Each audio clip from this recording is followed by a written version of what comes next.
This is the ground ball drill. This is pretty simple. Guys do it in infield, outfield all the time. All you're doing is basically fielding a ground ball. But as a pitcher, the idea is, since you're not going to be going through your regular delivery that you've ingrained or thinking mechanics, because the idea is this is going to like a bang bang play at first base, meaning you want to field the ball, go through your footwork, and break your hands and throw the ball as fast as you can. It's not something where you have time to like field the ball and then lift your leg, break your hands, go through all this garbage, and then try to throw the ball mechanically. The idea is, again, to take your mind out of it, to get some lateral momentum with your lower half, and to really work on letting go of that ball as quick as you can. So if I was to field a ground ball, someone is going to roll you the ball, field it, quickly break hands, shuffle your feet, and explode. It all teaches you to be really quick.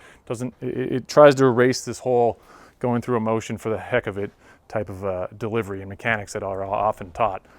This is something that you see guys, an outfielder throwing a guy out at home plate, or a shortstop throwing a guy out at first base. When there's a split second to spare, you don't see these guys field the ball and then go, I think I'm going to take a nice little step out here, stay on line, just have a nice slow arm action, and then fire it. No, that's not what you would instinctively do. Instinctively, what you do, you feel the ball, right away, you'd be tearing your hands apart, getting loaded off your back leg, getting scapular loading, and throw the ball as fast as you can. That's exactly what I'm trying to teach you with this drill.